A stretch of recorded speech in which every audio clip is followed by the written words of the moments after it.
Magandang umaga po sa inyong lahat, sa chairman ng Sangguniang Bayan, saka sa mga kagalang-galang na konsihan ng Bayan ng Masinloc. Kami po ang Guardian Staff Global Warming Foundation, isang foundation po na itinatag, 5 buwan pa lang po ang nakakalipas. Nagbigay na po kasi ng mga kopya sa inyo, kaya ang main purpose na lang po ng pagpunta namin dito ay nagsusugat po ang hindi pagbibigay ng lisensya ng ating Environment Management Bureau nationwide para po i-create ang landfill. Instead, ipopropose po sana namin ang Materials Recovery Program o yung MRF, kung saan po ay meron po kami feasibility study na isasabit sa inyo mamaya kung paano po natin lulunasan ang ating problema sa basura, hindi po sa pamamagitan ng landfill, kundi sa pamamagitan ng Materials Recovery Facility. At the same time, magkakaroon pa po ng benepisyo hindi lang po ang mamayan, kundi po ang bayan ng Masinloc.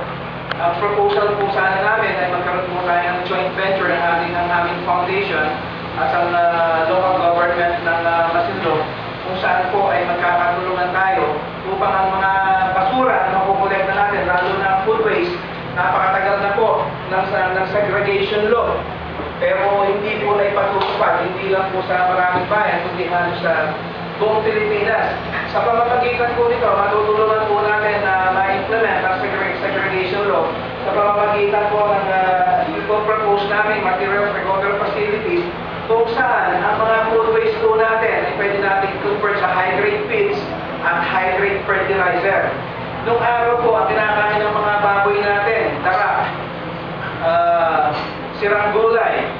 Ngayon po, kinakain ng mga baboy natin, puro chemical na. Ang kinakain po ng manok, may patuka sa manok natin noong araw, dinurog na mais, palay, bigas. Ngayon po, ang kinakain nito ay chemical na. Ang chemical po na yan, ay punong-puno na po ang katawan ng tao.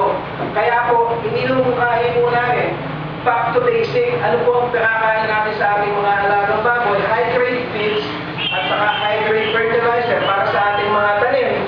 Saan po natin kukuhanin? Doon po sa ipopropose namin na food waste na galing po sa ating mga basura.